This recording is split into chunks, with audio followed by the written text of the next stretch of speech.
You know, ever since Donald Trump joined into the political discussion, he's been talking about the border and he's been talking about immigration. And to hear him tell it, it's the cause for every problem that we have. He ran back in 2016 on this idea he was going to build a wall. He didn't do it. And when he had the chance as president to fix the border, he didn't do it. Now he's back for a rematch and he's promising to fix the border if he's reelected, but he's telling Republicans, don't do it just yet. Just hold off. Wait till I get in and I'll solve that issue when I get back in. There's no way that any of this makes sense. But I tell you what, when I was watching the debate between him and Joe Biden, I recognized that President Biden was having an off night. But what was really getting under my skin was watching Donald Trump sit there, and every time they asked him a question, he circled back to the border. He circled back to immigration. And he made it sound like that was the cause of every problem we had. And he's sitting there circling back to that talking point every time. And in my mind, I'm watching that going, but you told Republicans not to fix the border. You told Republicans to wait. And now, more and more Republicans, when they're asked about it, they just have to lay the blame at his feet where it belongs. Take a look at this clip. But it's your colleagues in your party, sir, who torpedoed this, who didn't get the facts right on what you just outlined was in that measure. They killed it. Ironically, not Democrats. Right. It was, and it was painful to be able to watch. It got stirred up in all the presidential politics, and several of my colleagues started looking for ways. After President Trump said, don't fix anything during the presidential election. It's the single biggest issue during the election. Don't resolve this. We'll resolve it next year. Quite a few of my colleagues backed up, looked for a reason to be able to shoot against it, and then walked away. I get that. That's a decision everybody makes in it. My issue is if we're pursuing everything, we very often end up with nothing. If we're pursuing someone coming later to fix it, later seems to never come. When we have a moment to fix things, we should fix as many things as we can then come back later and fix the rest. That's on Donald Trump, Senator. That, again, he's got an office that he's running for. He's got a campaign that he's running. I'm already in office. I've got a responsibility to be able to carry on this. Yeah, it would absolutely make sense to fix as many problems as you could when you actually had the chance. That would make sense, but nothing makes sense about Donald Trump, and nothing makes sense about Maga, because they should truly be offended by this. They should be offended that they spent all this time and energy talking about walls and talking about the border and talking about crime, and they politicized Laken Riley's death, the young girl down in Georgia. They politicized her death and said this has to be stopped now, and when they had the chance to stop it, they couldn't do it now. They had to put it off so that Donald Trump could get the glory for it. They should feel insulted by it, but they won't. And what will they do when I play this next clip of more Republicans calling Trump out for this? They'll just call them rhinos, but it's still important that we take a look at it. It is a very important issue for Donald Trump, and the fact that he would communicate to Republican senators and congresspeople that he doesn't want us to solve the border problem because he wants to blame Biden for it is really appalling. I'm extremely disappointed in the very strange maneuvering by many on the right to torpedo a potential border reform bill. If we have a bill that, on net, significantly decreases illegal immigration, and we sabotage that is inconsistent with what we told our voters we would do. But it would be a pretty unacceptable dereliction of your duty. I had a popular commentator 4 weeks ago that I talked to that told me flat out, if you try to move a bill that solves the border crisis during this presidential year, I will do whatever I can to destroy you. But I would acknowledge President Trump failed, along with Republicans, Paul Ryan and the guys.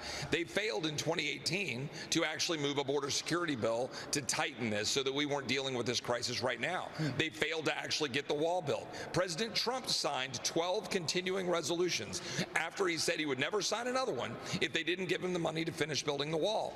Look, this stuff matters. It adds up. I call balls and strikes. This is not hard. The Speaker says that if one migrant comes across the border, that's one migrant too many, and your bill doesn't do enough to completely shut down the border. Actually, it does completely shut down the border in many ways. Yeah, it would be absolutely inconsistent with your voters, but when you're dealing with MAGA, consistency doesn't matter. You can be as inconsistent as you want to because all they're dealing in is emotions. All they're dealing in is knee-jerk reactions. They're not actually dealing with problems, and they're not even dealing with solutions. It's just anger and rage and resentment and fear. That's all they're built on. They're just built on cruelty. So in a perfect world, yeah, if you was inconsistent with your voters, it would come back and bite you in the ass. But in Donald Trump's world, he doesn't have to be consistent. All he has to do is continue to be cruel and mean and just continue to repeat the same talking points, and whatever he tells them to do, whichever hoop he tells them to jump through in today's episode of Mental Gymnastics, they'll do it. But every time Donald Trump opens his mouth, he talks about how bad immigrants are and how they're sending the absolute worst. But I'm going to show you two clips back to back here because he's kind of changing his tone and flip-flopping. Again, I know it's not going to matter in Maga's world, but take a look at the inconsistencies of the next two clips I'm about to show you. Why is it that millions of people were allowed to come into our country from prisons, from jails, from mental institutions, insane asylums, even insane asylums? It's a mental institution on steroids. Yeah, so there he was playing his greatest hit of, oh, it's the worst of people. They're coming from mental institution and insane asylums. I mean, he goes over the top. It's on steroids. I mean, he really goes for it in that clip. But when he sat down to talk with Elon Musk and they began talking about it, Elon started talking about AI, and Elon started talking about how we're going to need workers. And Trump is the type of person, he will say anything at any point to appease someone. So ever since that Musk interview, he's kind of been trying to appease Elon a little bit with this next clip. Now take a look at the shift he just made. Basically, we're going to drill, baby, drill. We're going to get the energy prices down almost immediately, and we're going to close the border, and we're going to get the crooked ones out, the bad ones out, and we're going to let a lot of people come in because we need more people, especially with AI coming and all of the different things, and the farmers need, everybody needs. But we're going to make sure that they're not murderers, killers, drug dealers, and the kind of people that we have largely coming in right now. Okay? So now he's trying to tone things down a little bit to appease old Elon, and he's saying we need those people.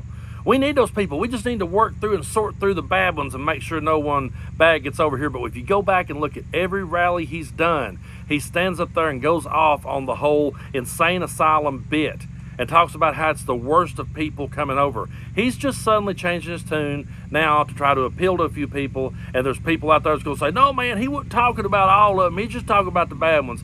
No, he's been painting them all with the same brush this entire time, and we'll always bring the receipts. But here's a receipt, folks, that I never thought in my wildest dreams I would ever be bringing, because this receipt comes from George W. Bush. And I'll just go ahead and tell you that back during the Bush years, at that particular time in American history, he was my least favorite president, and I was rallying against everything he said. I thought he was the worst, and I thought it couldn't get any worse. And now when I look back at this clip, he's pretty much predicting Trump and MAGA, and he's spot on, and it's pretty terrifying. But take a look. What's interesting about our country, if you study history, is that there are some isms that occasionally pop up. One is isolationism, and its evil twin protectionism, and its evil triplet nativism.